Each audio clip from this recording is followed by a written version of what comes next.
सोचिए अगर किसी देश को चलाने के लिए एक गाइड बुक हो जिसमें सिर्फ नियम कानून नहीं बल्कि एक बेहतर समाज बनाने के लिए कदम दर कदम निर्देश दिए गए हों। आज हम भारतीय संविधान के ठीक ऐसे ही हिस्से पर एक गहरी नजर डालने वाले हैं, राज्य के नीति निदेशक सिद्धांत, या जिन्हें हम directive principles of state policy भी कहते हैं जी। हमारे पास इस पर कुछ बेहतरीन संवैधानिक विश्लेषण है जो हर अनुच्छेद की बारीकियों को समझाते हैं।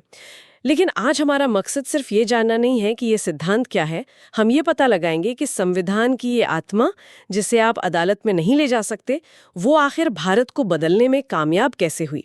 ये अपने आप में एक पहेली है। ठीक है, तो चलिए इस पहेली को सुलझाना शुरू करते हैं। सबसे पहले ये निर्देश हैं क्या और ये लिखे किसके लिए गए हैं? ये निर्देश भारतीय संविधान के पार्ट 4 में है, अनुच्छेद 36 से 51 तक। और अनुच्छेद 36 वो साफ करता है कि ये निर्देश राज्य के लिए हैं। अब यहाँ राज्य का मतलब सिर्फ दिल्ली की केंद्र सरकार या राज्यों की सरकारें नहीं है। अच्छा, तो फिर कौन है इसमें शामिल? इसका दायरा बहुत बड़ा है। इसमें संसद, विधानसभाओं से लेकर ग्राम पंचायत, नगरपालिका और यहाँ तक कि LIC, ONGC या NTPC जैसी सरकारी कंपनियां भी शामिल हैं। यानी शासन का हर छोटा बड़ा हिस्सा इस गाइड बुक से आप कह सकते हैं बंधा हुआ है। मतलब ये निर्देश हर सरकारी संस्था के लिए है।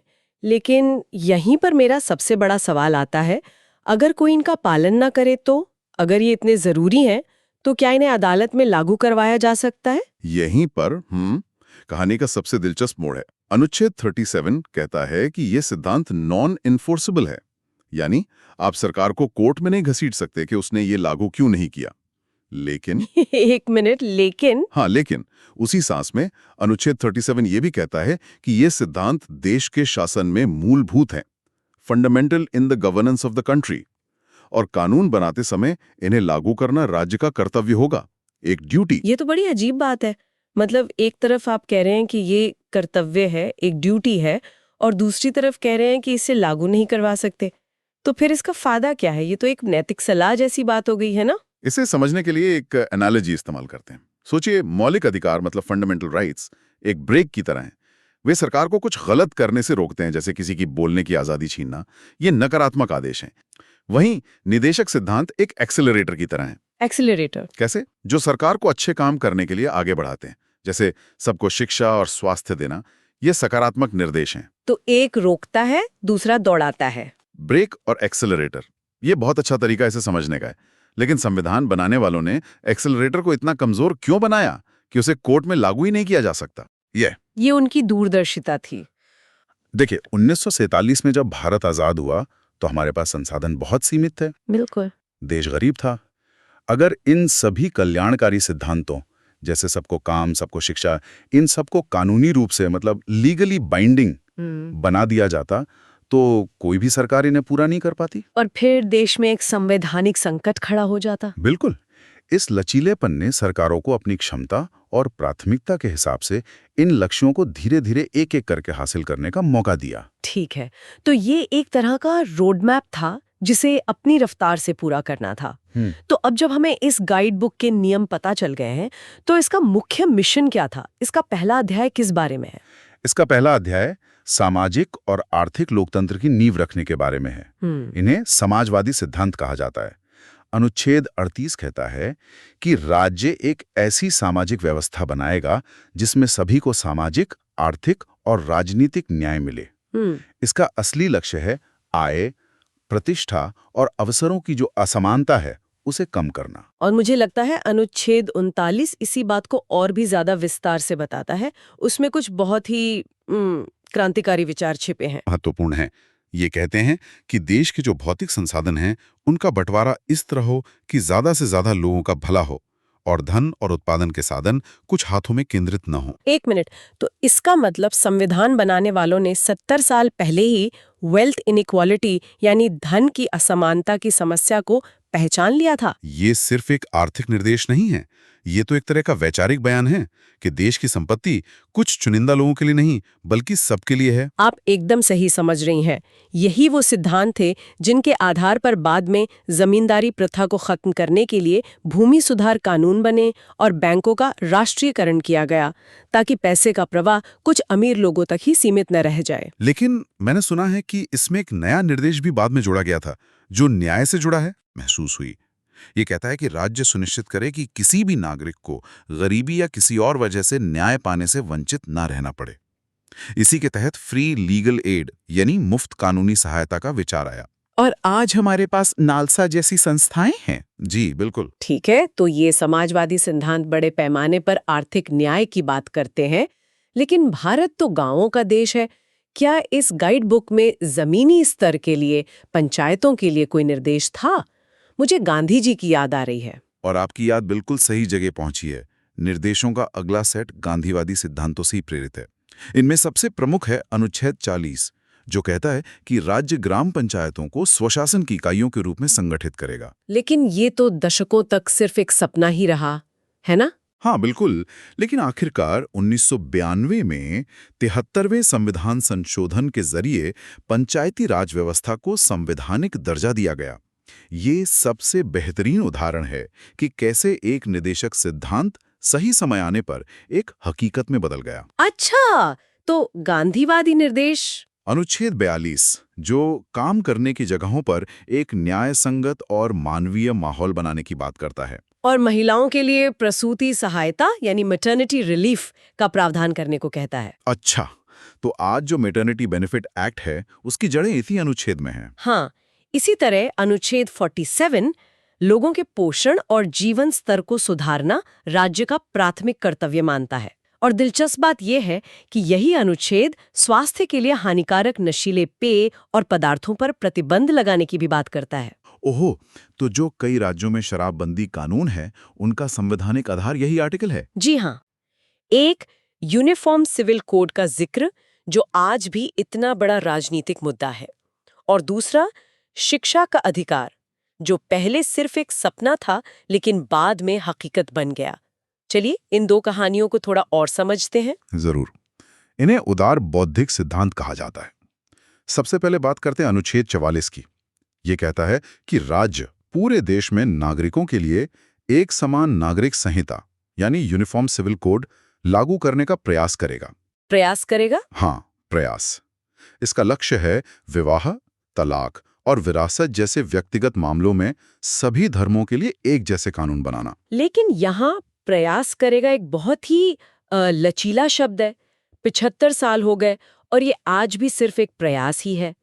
तो क्या ये निर्देश सिर्फ एक आदर्शवादी सुझाव बनकर नहीं रह गया है जिसका कोई वास्तविक असर नहीं है? यह एक बहुत जरूरी सवाल है और यह दिखाता है कि कुछ निदेशक सिद्धांत कितने जटिल और संवेदनशील होते हैं। यूसीसी का मामला सिर्फ कानून का नहीं बल्कि सामाजिक और धार्मिक सुधारों का भी है। संविधान निर्माताओं ने प्रयास करेगा शब्द का इस्तेमाल शायद इसीलिए किया ताकि सरकारें इसे जबरदस्ती थोपने की बजाय आम सहमति बनाकर लागू करें। तो ये बहस आज भी जारी है जो दिखाती है कि ये सिद्धांत मरा नहीं है बल्कि जिंदा है। बिल्कुल। ठीक है, अब उस कहानी पर आते हैं जिसका अंत बहुत शानदार हुआ, शिक्षा का अधिकार। हाँ, अनुच्छेद 45 की कहानी वाकई एक मिसाल है। मूल संविधान में यह अनुच्छेद कहता था कि राज्य 14 साल तक के बच्चों के लिए मुफ्त और अनिवार्य शिक्षा का इंतजाम करेगा। यह एक टू डू लिस्ट जैसा था कि बच्चों को पढ़ाना है। सालों तक सरकारें इसकी तैयारी करती रहीं, स्कूल बनाए, टीचर रखे, और फिर एक दिन ये टू डू लिस्ट से हटकर गारंटी बन गया। बिल्कुल। 2002 में 86वें संविधान संशोधन के बाद शिक्षा का अधिकार अनुच्छेद 21A के तहत एक मौलिक अधिकार बन गया। अब यह सिर्फ एक वादा नहीं बल्कि हर बच्चे का कानूनी हक है। यह ऐसा था जैसे सरकार ने उसे टू डू लिस्ट से हटाकर कानूनी गारंटी की लिस्ट में डाल दिया हो। कमाल है। यह दिखाता है कि जब राज्य सक्षम हो जाता है तो एक निदेशक सिद्धांत कैसे एक लागू करने योग्य अधिकार में विकसित हो सकता है। ये तो कमाल है। मतलब हमारे संविधान में सिर्फ देश कैसे चलाना है ये नहीं लिखा, बल्कि ये भी लिखा है कि दुनिया के साथ हमारा रिश्ता कैसा होना चाहिए। हाँ, अनुच्छेद 51 जो भारत की विदेश नीति का आधार है, ये अंतर्राष्ट्रीय शांति और सुरक्षा को बढ़ावा देने, राष्ट्रों के बीच न्यायपूर्ण संबंध बनाए रखने और अंतर्राष्ट्रीय विवादों को मध्यस्थता से सुलझाने के लिए प्रोत्साहित करने का निर्देश देता है। ये बहुत दूर की सोच है। तो अब हम उस सबसे बड़े सवाल पर आते हैं जिसका जिक्र हमने शुरू में किया था। हमारे पास एक तरफ ब्रेक यानी मौलिक अधिकार है और दूसरी तरफ एक्सेलरेटर यानी निदेशक सिद्धांत। तब क्या होता है जब ये दोनों टकराते हैं? जब सरकार एक्सेलरेटर दबाकर सामाजिक न्याय के लिए कोई कानून बनाती है और वो किसी के मौलिक अधिकार के ब्रेक से टकरा जाता है, ये टकराव तो जरूर हुआ होगा। ये भारतीय संवैधानिक इतिहास का सबसे गतिशील और कह सकते हैं नाटकीय पहलू रहा है। शुरुआत में 1951 के चंपकम दोरायराजन मामले में सुप्रीम कोर्ट का नजरिया बहुत साफ था। उन्होंने कहा कि टकराव की स्थिति में मौलिक अधिकार ही हमेशा जीतेंगे। हमेशा? हाँ। उनका तर्क था कि जो अधिकार कानूनी रूप से लागू किए जा सकते हैं वे उन निर्देशों से ऊपर हैं जो सिर्फ नैतिक कर्तव्य हैं। लेकिन इस नजरिए से तो सामाजिक सुधार करना बहुत मुश्किल हो जाता। अगर सरकार को जमींदारी खत्म करनी है, जो कि एक निवेशक सिद्धांत है, तो वो जमींदार के संपत्ति के मौलिक अधिकार से टकराएगी। तो क्या सरकार हाथ पर हाथ धरे बैठी रहती? आपने बिल्कुल सही नब्ज पकड़ी है। इसी टकराव के कारण संसद और न्यायपालिका के बीच दशकों तक एक खिंचतान चली।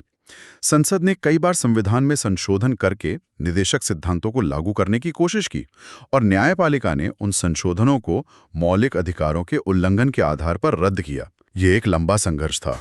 तो इसका समाधान कैसे निकला? कोई तो रास्ता निकला होगा। समाधान आया 1980 के ऐतिहासिक मिनर्वा मिल्स मामले में। सुप्रीम कोर्ट ने एक शानदार संतुलन स्थापित किया। अदालत ने कहा कि मौलिक अधिकार और निदेशक सिद्धांत एक दूसरे के विरोधी नहीं, बल्कि एक ही गाड़ी के दो पहिए हैं। एक ही गाड़ी के दो पहिए? हाँ। उन्होंने कहा कि इन दोनों के बीच सामंजस्य और संतुलन, मतलब हार्मनी एंड बैलेंस, संविधान की मूल संरचना यानी बेसिक स्ट्रक्चर का हिस्सा है। आप एक को दूसरे पर पूरी तरह से हावी नहीं होने दे सकते। मतलब कोर्ट ने कहा कि आप सिर्फ ब्रेक लगा के खड़े नहीं रह सकते और न ही सिर्फ एक्सेलरेटर दबाकर गाड़ी को क्रैश कर सकते हैं। आपको दोनों का इस्तेमाल साथ में करना होगा। एकदम सही। मिनर्वा मिल्स के फैसले ने यह स्थापित किया कि निदेशक सिद्धांत सिर्फ नैतिक सलाह नहीं है, बल्कि वो मौलिक अधिकारों को समझने और उनकी व्याख्या करने के लिए भी जरूरी है। वे शासन के लिए एक दिशा देते हैं और मौलिक अधिकार उस दिशा में चलते हुए नागरिकों की स्वतंत्रता की रक्षा करते हैं। तो राज्य के नीति निदेशक सिद्धांत सिर्फ कुछ सुझाव नहीं है, ये एक राष्ट्र के रूप में भारत के लिए एक विस्तृत निर्देश पुस्तिका है, एक रोड मैप जो सामाजिक न्याय और व्यक्तिगत स्वतंत्रता के बीच संतुलन बनाते हुए भारत को एक सच्चे कल्याणकारी राज्य में बदलने का रास्ता दिखाता है। बिल्कुल। और इनकी सबसे खास बात इनका जीवंत होना है। ये स्थिर नहीं है। ये संविधान के वो आदर्श हैं जिन्हें साकार करने के लिए देश लगातार प्रयास करता है। कुछ आदर्श, जैसे शिक्षा का अधिकार, हकीकत बन चुके हैं। कुछ, जैसे यूनिफॉर्म सिविल कोड, अभी भी बहस और विकास के दौर में हैं। ये सब सुनने के बाद एक सवाल मन में आता है। ये सिद्धांत 1950 के दशक में लिखे गए थे, जो पर्यावरण कानून से लेकर विदेश नीति तक हर चीज का मार्गदर्शन करते हैं। आज 2025 में भारत के लिए इनमें से कौन सा निर्देश सबसे ज्यादा महत्वपूर्ण है? और अगर संविधान निर्माता आज इसे लिख रहे होते तो वे इसमें कौन सा नया निर्देश जोड़ सकते थे? शायद डेटा प्राइवेसी या जलवायु परिवर्तन के बारे में कुछ? सोचने वाली बात है।